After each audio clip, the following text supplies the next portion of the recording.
আসসালামু আলাইকুম সুপ্রিয় শিক্ষার্থীরা, আজকে আমি পঞ্চম শ্রেণীর প্রাথমিক গণিত বইয়ে 2026 সালের অধ্যায় 3 পৃষ্ঠা হচ্ছে 31-এর গুণিতক ও গুণনীয়ক সম্পর্কে তোমাদের সুস্পষ্ট ধারণা দিব।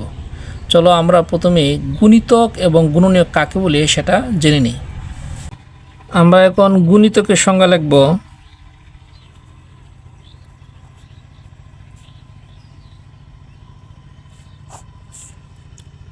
কোনো সংখ্যার গুণিতক হলো কোনো সংখ্যার গুণিতক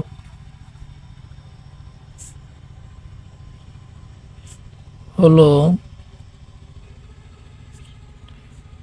ওই সংখ্যার সাথে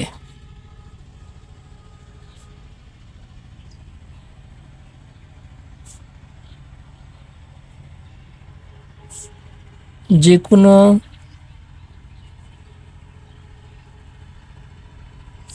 পূর্ণ সংখ্যার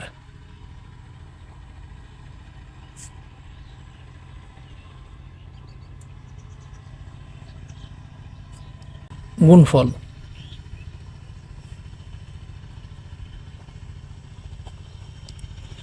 তাহলে গুণিতকের সঙ্গে কী পেলাম? কোনো সংখ্যার গুণিতক হলো ওই সংখ্যার সাথে যে কোনো পূর্ণ সংখ্যার গুণফল।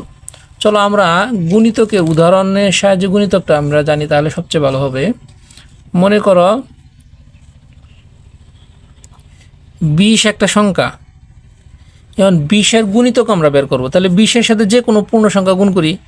এখন 20-এর সাথে আমরা যদি 2 গুণ করি তাহলে কত? 20 দুগুণে 40, 20 দুগুণে হচ্ছে 40। এই 40 20-এর একটা গুণিতক।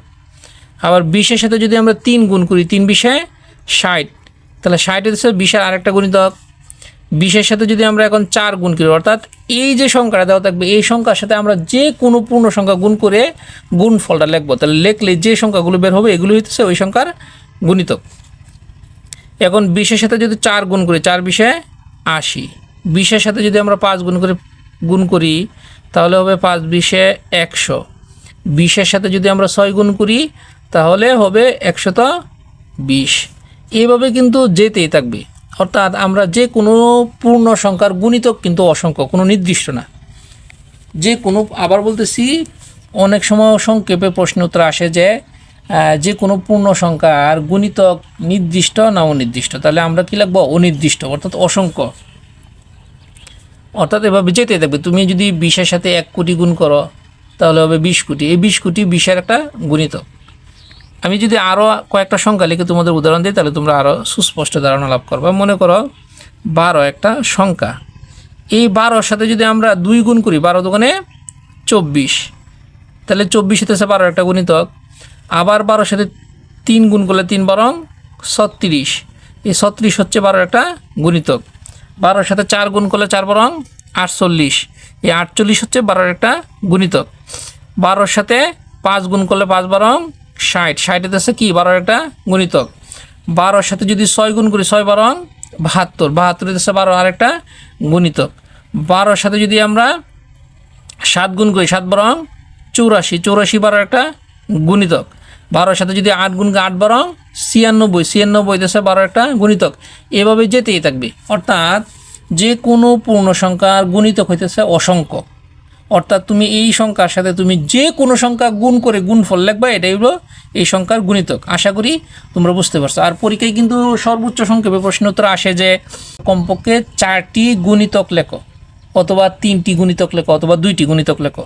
মনে করো পরীক্ষা আসলো 20-এর 2টি গুণিতক লেখো, তাহলে 20-এর 2টি গুণিতক এবার 20 লেখবা। 20-এর 2টি গুণিতক হলো 40 ও 60। শেষ। আশা করি বুঝতে পারছো। আমি আরেকটা উদাহরণ দিই তাহলে বুঝতে পারবা। মনে করো 15-এর 3টি গুণিতক চাইলো, তাহলে আমরা লিখবো 15-এর 3টি গুণিতক। এভাবে লিখে আমরা সমান চিহ্ন দিব। সমান চিহ্ন দিয়ে আমরা 15 3টা গুণিতক বাইর করি। 15-এর সাথে 2 গুণ করলে 15 দুগুণে 30, 15-এর সাথে 3 গুণ করলে 3 15 45, 15-এর সাথে 4 গুণ করলে 4 15 60। এই যে 15-এর 3টা গুণিতক চাইছে, আমরা 15-এর 3টা গুণিতক লিখছি। আশা করি তোমরা যদি পরীক্ষা এভাবে স্পেসিফিক আসে যে যে কোনো একটা সংখ্যার 2টি গুণিতক লেখো, 3টি গুণিতক লেখো, তাহলে এভাবে উত্তর দিবা। যে আমাকে এখানে যেহেতু 3টি গুণিতক চেয়েছে, সেহেতু আমরা এখানে 15 3টি গুণিতকই লিখলাম। আশা করি বুঝতে পারছো তোমরা। আমরা এখন গুণনীয়ক সম্পর্কে ধারণা লাভ করব। প্রথমে আমরা গুণনীয়কের সংজ্ঞাটা আমরা জেনে নিই।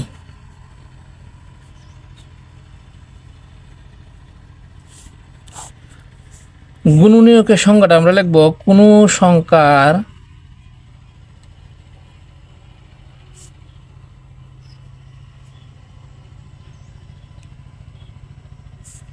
গুণনীয়ক হলো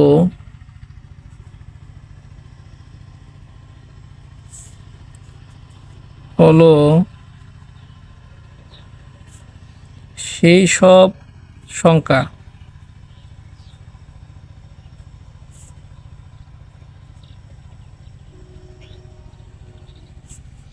যাদের দ্বারা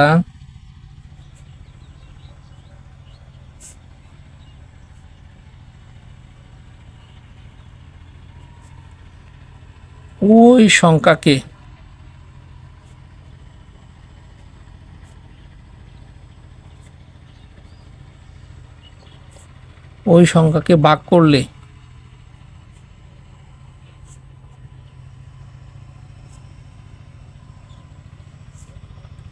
কোনো ভাগশেষ থাকে না।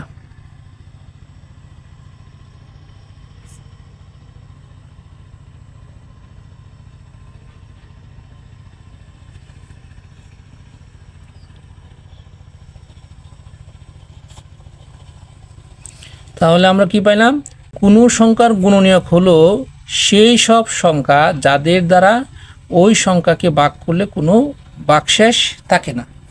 চলো তাহলে আমরা গুণনীয়কের কয়েকটা উদাহরণ জেনে নিই, তাহলে সুস্পষ্ট ধারণা লাভ করতে পারবো আমরা। মনে করো 12 এর গুণনীয়ক। 12 এর গুণনীয়ক যদি নির্ধারণ করি, অর্থাৎ 12 এর কি সংখ্যা দ্বারা ভাগ যায়। 12 এর দেখো 1 দেয়া ভাগ যা, 12 এর 2 দেয়া ভাগ যা, 12 এর 3 দেয়া ভাগ যা, 12 এর 4 দেয়া ভাগ যা, 12 এর 6 দেয়া ভাগ যা, আবার 12 এর কত দেয়া ভাগ যা? 12 দেয়া ভাগ যা। অর্থাৎ 12 এর গুণনীয়ক হচ্ছে 1 2 3 4 6 এবং 12। এই যে সংখ্যাগুলো আছে, এই সংখ্যাগুলোর প্রত্যেকটা দিয়েই 12কে ভাগ যায় এবং ভাগ করলে কোনো কি থাকে না? ভাগশেষ থাকে না। এর জন্য 12 এর গুণনীয়ক হলো 1 2 3 4 6 এবং 12। অনেক সময় পরীক্ষা আসে যে 12 এর গুণনীয়কগুলো লেখো, তাহলে এইভাবে লিখবা। যদি বলে 12 এর গুণনীয়ক কয়টি, তাহলে রাফ কাতে তোমরা বের করে দেখবা কয়টা হয়েছে। 1টা 2টা 3টা 4টা 5টা 6টা। যদি পরীক্ষা আসে 12 এর গুণনীয়ক কয়টি, তোমরা লিখবা 12 এর গুণনীয়ক হচ্ছে 6টি। আশা করি বুঝতে পারছো। আমি আরও কয়েকটা উদাহরণ দিই, তাহলে আরও সুস্পষ্ট ধারণা লাভ করবা। মনে করো 20 এর গুণনীয়ক বের করবো আমরা যদি 20 এর গুণনীয়ক বের করি, তাহলে 20কে কি সংখ্যা দ্বারা ভাগ যায় সেটা আগে কল্পনা করব। দেখো 20কে কিন্তু 1 দ্বারা ভাগ যায়, আবার 20 এর 2 দ্বারা ভাগ যায়, কোনো ভাগশেষ থাকে না। 20কে কিন্তু 3 দ্বারা ভাগ যায় না, কারণ ভাগশেষ থাকে। 20কে 4 দ্বারা ভাগ যায়, আবার 20কে 5 দ্বারাও ভাগ যায়, আবার 20কে যা হচ্ছে 10 দ্বারা এবং 20 দ্বারা। এই সংখ্যাগুলো দ্বারা 20কে নিঃশেষে ভাগ হয়। এছাড়া অন্য যে কোনো সংখ্যা দ্বারা ভাগ করলে ভাগশেষ থাকে, কিন্তু এই সংখ্যাগুলো দ্বারা ভাগ করলে কোনো ভাগশেষ থাকে না। সুতরাং 20 এর গুণনীয়ক হচ্ছে 1 2 4 5 10 এবং 20। আশা করি তোমরা 20 এর গুণনীয়কগুলো বুঝতে পারছো। এখন যদি আমরা মনে করো 36 এর গুণনীয়ক বের করি, দেখো 36 এর গুণনীয়ক বের করতেছি।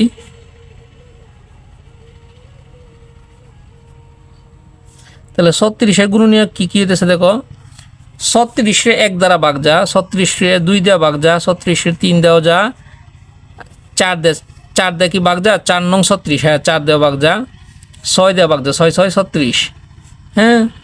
তাহলে 9 দেওয়া ভাগ যা, 12 দেওয়া ভাগ যা, একটা হচ্ছে 18 দেওয়া ভাগ যা, আর হচ্ছে 36। এই সংখ্যাগুলো দ্বারা মূলত 36 এর ভাগ যা। তাহলে 36 এর গুণনীয়ক কী পাইলাম? 1 2 3 4 6 9 12 18 এবং 36। আশা করি এই যে 36 এর গুণনীয়কগুলো আমি বের করলাম সেটা বুঝতে পারছো। আমরা যদি 40 এর গুণনীয়ক বের করি, তাহলে দেখো 40-এর গুণনীয়কগুলো, 40-এর গুণনীয়ক। তাহলে 40-এ কী কী সংখ্যা দ্বারা ভাগ যায়? 40-এ ভাগ যায় 1 দ্বারা, 40-এ ভাগ যায় 2 দ্বারা, 40-এ 4 দিয়ে ভাগ করলে 4 দশে 40, 5 দিয়ে ভাগ করলে 5 আটা 40, আবার 40-এ 8 দ্বারা ভাগ যা, 10 দ্বারা ভাগ যা, আবার 20 দ্বারা ভাগ যায় এবং 40 দ্বারা ভাগ যায়। তাহলে 40-এর গুণনীয়ক কী পেলাম? 1 2 4 5 8 10 20 এবং 40। গুণনীয়ক বের করার একটা কৌশল তুমি সুবিধার জন্য আমি একটা কৌশল দেখাই, যে আরেকটা কি কৌশলে তুমি যে কোনো সংখ্যার গুণনীয়ক বের করতে পারবা সহজেই। সেটা হচ্ছে, তুমি মনে করো আমরা এখানে 35-এর গুণনীয়ক বের করব।